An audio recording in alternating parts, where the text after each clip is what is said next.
दोस्तों good evening. अच्छा, market में जो है निफ्टी में जो हमने एनालिसिस की थी, मार्केट ने के कहीं ना कहीं जो है उसी एनालिसिस को रिस्पेक्ट तो किया ही है, लेकिन मैंने जो है आज आपको टेलीग्राम पर आज सुबह कहा था कि कहीं ना कहीं जो है निफ्टी में आज ज्यादा मैं सुबह इंटरेस्टेड नहीं हूं। एक मौका बैंक निफ्टी में दिखा और कहीं ना कहीं हमने एक चौका लगा दिया है। आप जाकर अपडेट देख सकते हैं, पहली चीज।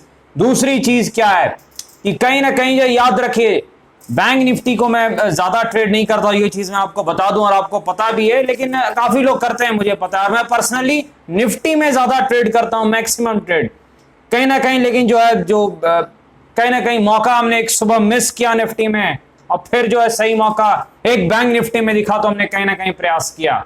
तो जो है चर्चा करेंगे स्टॉक्स के बारे में, मार्केट के बारे में, कल क्या हो सकता है, इंपॉर्टेंट दिन है।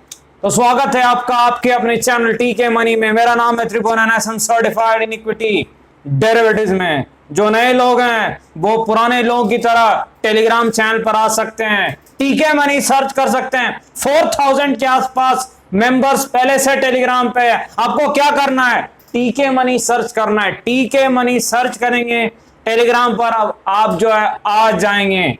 तो टीके मनी सर्च करके आप आ सकते हैं। और दूसरी चीज, अगर आपको फ्री में डीमैट और ट्रेडिंग अकाउंट ओपन करनी है, नीचे डिस्क्रिप्शन में लिंक है, आप अब स्टॉक्स के साथ अकाउंट जो है नीचे दी गई लिंक से ओपन कर सकते हैं। काफी बेनिफिट्स अभी मिल रहे हैं और फ्री भी है मेरे ख्याल से अकाउंट ओपनिंग। चलिए जो है चर्चा की शुरुआत करते हैं। सबसे पहले सबसे इंपॉर्टेंट मार्केट यानी निफ्टी की चर्चा, क्या हो सकता है मार्केट में। देखिए, सबसे पहले कल से पहले हम थोड़ा चर्चा करते हैं। आज जो है हमारी एनालिसिस क्या थी, हमने क्या कहा था, 14,610 से लेके 14,650 ये एक रेजिस्टेंस का जोन है। और मार्केट ने क्या किया, देखिए मार्केट ने कहीं ना कहीं जो है एक ओपनिंग दिखाने के बाद एक जो तेजी आई वो आप देखिए, पहले 14,610 ये जो पहला लेवल था, वहीं से मार्केट में एक प्रॉफिट बुकिंग आई। आप देख सकते हैं जो प्रॉफिट बुकिंग आई, उसके बाद फिर क्या है, जो लेवल का दूसरा एंड था 14,650, उसके बाद यहां पर आपको दूसरा एंड देखने को मिला, जो हमारा जो रेजिस्टेंस जोन था। पहली चीज है कि हमें निफ्टी में काम क्यों नहीं किया, उसके पीछे का लॉजिक है। कहीं ना कहीं हमने शुरुआती 5 मिनट मिस कर दिया था निफ्टी में, पहली चीज है। और दूसरी चीज, मार्केट तब तक ये रेजिस्टेंस जोन के आसपास आ गया था और कहीं ना कहीं ये क्लियर नहीं लग रहा था कि ये रेजिस्टेंस जोन जो है वो निकलेगा कि नहीं, इस चीज को याद रखना है। तो निफ्टी में कहीं ना कहीं हमने जो है काम नहीं किया, लेकिन बैंक निफ्टी में एक अच्छा मौका दिख रहा था 32,500 के आसपास। आप जाकर के अगर 3 मिनट का चार्ट देखेंगे, एक अच्छा खासा जो है ब्रेकआउट दिख रहा था, बड़ा इजी ट्रेड था। तो कहीं ना कहीं मैंने आपसे डिस्कस भी किया, अपडेट भी किया है, पहली चीज। दूसरी चीज क्या, अब मार्केट में कल क्या हो सकता है, निफ्टी में कल क्या हो सकता है। पहली चीज देखिए, कुछ आज जो है यूएसए में जो है प्रेसिडेंट जो जो बिडेन साहब है, उनकी जो है आज जो है वो अपना जो है कार्यभार संभालने वाले हैं। तो कहीं ना कहीं एक स्पीच भी होने वाली है, सेरेमनी है, तो स्पीच होगी। तो उस पर कहीं ना कहीं डाउ जोन्स कैसा रिएक्ट करता है ये बड़ा इंपॉर्टेंट है। अमेरिकी बाजार क्या करते हैं काफी मायने रखता है। अगर अमेरिकी बाजार जो अच्छा प्रदर्शन करेंगे तो ठीक है, हम जो हो सकता है जो है कुछ हाल दिखा सकते हैं। कल एक्सपायरी भी है, तो बड़े ध्यान से काम कीजिएगा। मैं आपको बता रहा हूं एक्सपायरी डे के दिन with strict stop loss, expiry day के दिन हीरो जीरो वाला डे ना कर दीजिए, क्योंकि बहुत ध्यान से काम करना होता है एक्सपायरी डे के दिन, पहली चीज है। दूसरी चीज क्या, देखिए मार्केट में आपको क्या याद रखना है, ये जो लेवल है 14,610 से 650, अगर मार्केट कल इससे ऊपर की ओपनिंग दे दे, मतलब मार्केट कल ऊपर खुल गया, मार्केट कल ऊपर खुल गया, तो ये जो एरिया है ये सपोर्ट बन जाएगा, ये इंट्राडे सपोर्ट बन जाएगा। याद रखिएगा ये जो जोन है ये इंट्राडे सपोर्ट का काम करेगा अगर मार्केट इससे ऊपर कल खुले तो, याद रखिएगा पहली चीज। उसके बाद सपोर्ट पे आपको देखना है कि किस प्रकार जो है प्राइस एक्शन कैसा हो रहा है, पैटर्न्स, चार्ट पैटर्न्स कैसे बन रहे हैं, फिर हम फैसला लेते हैं। और मैं कहीं ना कहीं अपडेट भी कर देता हूं, अगर मुझे दिखता है, मैं उस समय फ्री रहता हूं तो मैं आपको टेलीग्राम पे अपडेट भी कर देता हूं। तो ये चीज आपको ध्यान देनी है कि मार्केट कैसे रिएक्ट कर रहा है लेवल पे, पहली चीज। लेकिन अगर मान लीजिए मार्केट में गिरावट होती है तो देखिए 14,500 पे काफी पुट राइटिंग है, 14,500 पे काफी पुट राइटर है, यानी तेजी वाले बोल रहे हैं कि कल 14,500 के ऊपर रहेगा मार्केट। तो इसका मतलब क्या, मान लीजिए किसी कारण से गिरावट हो जाती है मार्केट में, कुछ डाउ जोन्स गिर जाता है, देखिए तैयार आपको हर चीज के लिए रहना है मार्केट में, रट के हम नहीं आते हैं। ये जो है वो स्कूल वाला एग्जाम नहीं, हम रट के चल दिया और काम बन गया, ये भाई प्रैक्टिकल एग्जाम है, याद रखिएगा। तो यहां पर मार्केट नीचे खुलता है तो आपको क्या करना है, ये सपोर्ट का काम करेगा 14,500, 14,450। अगर मार्केट नीचे खुलता है तब याद रखिएगा इस चीज को, तो 14,450 और 14,500 जो है वो सपोर्ट का काम करेगा, और अगर ऊपर खुलता है तब सपोर्ट चेंज हो जाएगा, ये वाला सपोर्ट है, क्योंकि ये डेली वाला सपोर्ट रोज बदलते रहता है, ये डायनेमिक सपोर्ट है, वो हम बस देखते रहते हैं किस हिसाब से। ये कोई बड़ा सपोर्ट नहीं, जैसे स्टॉक में हम बताते हैं कि ये बड़ा वाला सपोर्ट है, बिल्कुल घूमेगा, वैसे नहीं है, ये ट्रेडर वाला सपोर्ट है। चलिए चर्चा को जो आगे बढ़ाते हैं, अदानी पावर के पास चलते हैं। ठीक है, अदानी पावर के बारे में डिस्कशन हमने की थी, 44 या 45 का प्राइस था। पहली चीज, जब अदानी पावर एक गिरावट दिखा रहा था 60 प्लस के लेवल, 65 के आसपास शायद ये गिर रहा था, मैं चार्ट पर एक बार देख लूं, 61 के आसपास ये गिरावट दिखा रहा था, तो काफी आपके सवाल आए थे और मैंने कहा था कि अदानी पावर में एक मुझे 40 से 45 के बीच में अच्छा एक जो है कहीं ना कहीं एक सपोर्ट जोन दिख रहा है। लॉजिक क्या था, ये देखिए आप, कंसोलिडेशन और एक बड़ी कैंडल आपको दिख रही होगी, आप देखिए ध्यान से देखिए, बड़ी कैंडल आपको दिख रही है, और यहां पर जो मैंने कहा ये एक अच्छा सपोर्ट है, अदानी पावर घूमना चाहिए भाई। और देखिए यहीं से अदानी पावर घूम चुका है, ये देखिए यहां से करीब 20% ज्यादा के रिटर्न अदानी पावर ने दे दिए हैं।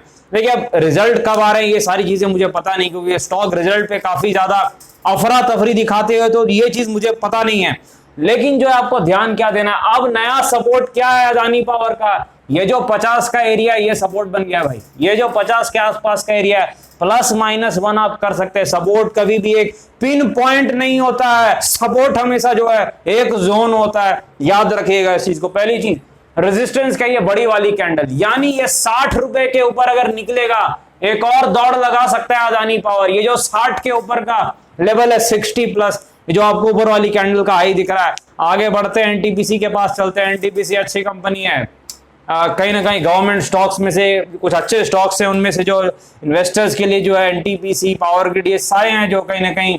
और दूसरी चीज, एनटीपीसी डिविडेंड यील्ड भी मेरे ख्याल से जरूर देती है, क्योंकि गवर्नमेंट ओन कंपनी ये चीजें करती है कि अपने कैश को कहीं ना कहीं जो है देती है, क्योंकि उनके प्रमोटर तो खुद गवर्नमेंट है, तो गवर्नमेंट को जो है डिविडेंड चाहिए, तो हमें रिटेल इन्वेस्टर्स को भी डिविडेंड मिल जाता है, पहली चीज। दूसरी चीज क्या, लेवल बहुत ज्यादा इंपॉर्टेंट है, बहुत ज्यादा इंपॉर्टेंट है लेवल। देखिए बहुत अहम पड़ाव पे चल रहा है भाई, बहुत अहम पड़ाव पे चल रहा है। ये 96, 97 का लेवल अगर तोड़ देगा एनटीपीसी, तो शॉर्ट टर्म में फिर आपको गिरावट देखने को मिल सकती है। हाँ, ये 96, 97 बड़ा इंपॉर्टेंट लेवल मुझे दिख रहा है चार्ट पर। 96, 97 अगर गया, एक गिरावट देखने को आपको शॉर्ट टर्म में एनटीपीसी में मिल सकती है। दौड़ने के लिए क्या चाहिए, 105 के ऊपर की क्लोजिंग, यानी 105 के ऊपर जब चला जाए तो फिर ये टेक्निकली शॉर्ट टर्म में मजबूत हो जाएगा, क्योंकि कहीं ना कहीं शॉर्ट टर्म में चार्ट पर ये मजबूती दिखाने लगेगा। लेकिन 96, 97 जो सपोर्ट जोन है, वो धीरे धीरे कहीं ना कहीं अगर वो ब्रेक हुआ तो आपको पेन के लिए तैयार रहना चाहिए शॉर्ट टर्म में, याद रखिएगा इस चीज को। सपोर्ट रेजिस्टेंस की थ्योरीज बहुत ज्यादा काम करती है, सब कुछ सपोर्ट रेजिस्टेंस पर ही है, पहली चीज तो याद रखना है कि ये जो, और 105 के ऊपर अगर टिकेगा तभी ये तेजी दिखाएगा ये जो एनटीपीसी का स्टॉक है। एक चीज है, सारे जो सरकारी स्टॉक्स हैं, पीएसयू स्टॉक्स हैं, गवर्नमेंट ओन स्टॉक्स हैं, इंफ्रा स्टॉक्स हैं, ये रिजल्ट बजट के आसपास आगे और पीछे जो है एक चाल दिखा सकते हैं। तो देखना है कैसा बजट आता है, उस हिसाब से जो है इनमें चाल दिखेगी। डिवीज लैब देखिए, फंडामेंटली जो है डिवीज लैब एक स्ट्रॉन्ग स्टॉक है, ऐसा फार्मा स्टॉक है जो कि बहुत अच्छा आउट परफॉर्म कर रहा है। और डिवीज लैब जो है कहीं ना कहीं जो एक स्ट्रॉन्ग स्टॉक है, हाई क्वालिटी मैनेजमेंट है, इनका बिजनेस चारों तरफ है, इंडिया, यूनाइटेड स्टेट्स, यूरोप, हर जगह मेरे ख्याल से जो है। और फार्मा स्टॉक मैं ट्रैक भी करता हूं ठीक से। और कहीं ना कहीं एक चीज जरूर है, बहुत ज्यादा दौड़ चुका था ये जो डिवीज लैब है, ये बहुत ज्यादा दौड़ चुका था, तो शॉर्ट टर्म में अब जो है इसमें थकावट दिखी है। क्या इंपॉर्टेंट लेवल है जहां इसे बचाना रहेगा, 3500 के आसपास इंपॉर्टेंट सपोर्ट लेवल है। यानी डिवीज लैब 3500 को अगर बचाने में कामयाब रहा तो फिर से आपको डिवीज लैब में तकरीबन मेरे ख्याल से आपको 3800 प्लस दिख सकता है, 3800 प्लस शॉर्ट टर्म में दिख सकता है। लेकिन सपोर्ट टूटेगा तो फिर शॉर्ट टर्म में उम्मीद भी टूट जाएगी, इतना याद रखिएगा। सपोर्ट अगर टूटेगा, 3500 के नीचे जाके खड़ा हो जाएगा, तो फिर आपको शॉर्ट टर्म में दिक्कतें आ सकती है, इस चीज को याद रखिएगा। तो अगर ये सपोर्ट रेजिस्टेंस बहुत ज्यादा इंपॉर्टेंट है। आगे बढ़ते हैं, आलोक इंडस्ट्रीज के पास चलते हैं। मेरे ख्याल से आलोक इंडस्ट्रीज में एक और डाउन डे देखने को मिला है। रिजल्ट कहीं ना कहीं जो है पिछले क्वार्टर से ठीक थे कंपैरेटिवली जो है, लेकिन गिरावट लगातार जारी है। कहीं ना कहीं जो है यहाँ पर देखना होगा, गिरावट में बिल्कुल जो रेंज है वो रेंज बरकरार है आलोक इंडस्ट्रीज में। ये रेंज को ना इधर की तरफ तोड़ता है ना उधर की तरफ तोड़ता है, तो बस 2730 आज भी रेजिस्टेंस है, जो पिछले 6 महीने से रेजिस्टेंस है। 6 महीने से रेजिस्टेंस इसका बदला ही नहीं है। मजे की बात है, ऐसा कमी होता है किसी स्टॉक में कि 6 महीने तक एक ही रेजिस्टेंस रहे। तो ये रेजिस्टेंस है 27 से लेके 30 वाला। पुराने लोगों को ये सारी चीजें पता है, याद भी है क्यों रेजिस्टेंस है, क्योंकि एक वक्त सपोर्ट हुआ करता था। दूसरी चीज क्या है, सपोर्ट वहीं आसपास है। ये जो 21 रुपए के आसपास का लेवल है वो सपोर्ट का काम करेगा। ये जो आलोक इंडस्ट्रीज का जो स्टॉक है इसमें पहली चीज। और दूसरी चीज क्या है, वॉल्यूम कैसे है जरा मैं देख लूं। वॉल्यूम नहीं है 1 पॉइंट कुछ करोड़ एवरेज वॉल्यूम है, मतलब कोई ज्यादा हलचल नहीं हुई है, ज्यादा इंटरेस्ट नहीं देखने को मिला है ट्रेडर्स का जो है वो स्टॉक में। तो नॉर्मल से वॉल्यूम हुए, कोई खास वॉल्यूम हुए नहीं है, तो ठीक है। कोई जो है अगर अच्छी खासी वॉल्यूम देखने को नहीं मिली है तो ठीक है, एक एवरेज सी चाल भी देखने को मिली है। अब देखना है जब तक ये लेवल को ब्रेक ना करे किसी भी तरफ एक मूवमेंट नहीं आएगी। अब मूवमेंट तभी आएगी जब या तो सपोर्ट निकले या तो रेजिस्टेंस निकले। याद रखिएगा इस चीज को। रिजल्ट के बाद ये गिरावट जरूर दिखा रहा है, इसमें शक नहीं है। कहीं ना कहीं जो है देखते हैं, चलिए आगे बढ़ते हैं कोटक बैंक की तरफ। कोटक बैंक जो है अच्छा स्टॉक है, फंडामेंटली एक बहुत ही स्ट्रॉन्ग कंपनी है, लॉन्ग टर्म कोर पोर्टफोलियो का स्टॉक है।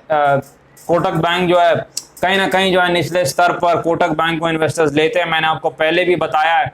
और रिजल्ट कब आ रहे हैं मुझे नहीं पता, लेकिन जरूर बहुत जल्द रिजल्ट आने वाले होंगे। पहली चीज जो है कोटक बैंक, देखिए पहली चीज का है, पहला सपोर्ट जो मुझे दिख रहा है कोटक बैंक का वो बहुत नजदीक है, 1800 के आसपास है, 1800 के आसपास पहला सपोर्ट है कोटक बैंक का।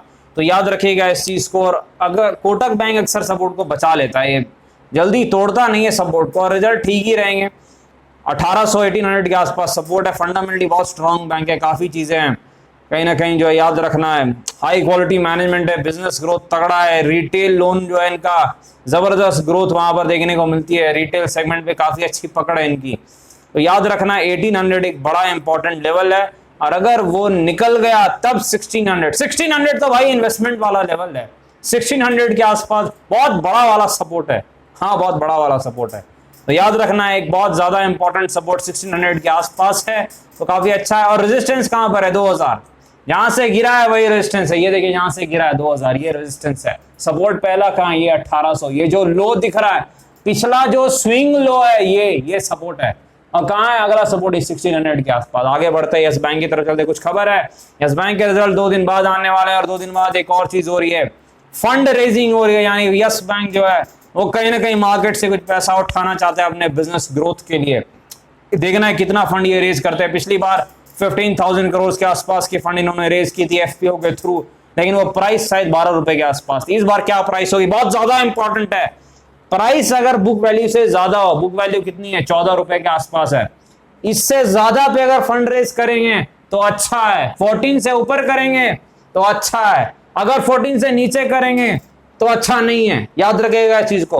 14 रुपीज से ऊपर अगर फंड रेज करते हैं प्राइस से तो फायदा होगा शेयर होल्डर्स को, और अगर 14 से नीचे में करेंगे तो बुक वैल्यू से नीचे में करने में कहीं ना कहीं जो है थोड़ा दिक्कत आपको देखने को मिल सकती है शॉर्ट टर्म में। रिजल्ट कैसे होते हैं वो तो रिजल्ट ही बताएंगे, मुझे नहीं पता है। रिजल्ट जब आएगी तो एनालिसिस हम करेंगे। लेवल वैसे ही है, कुछ नया यस बैंक में नहीं है।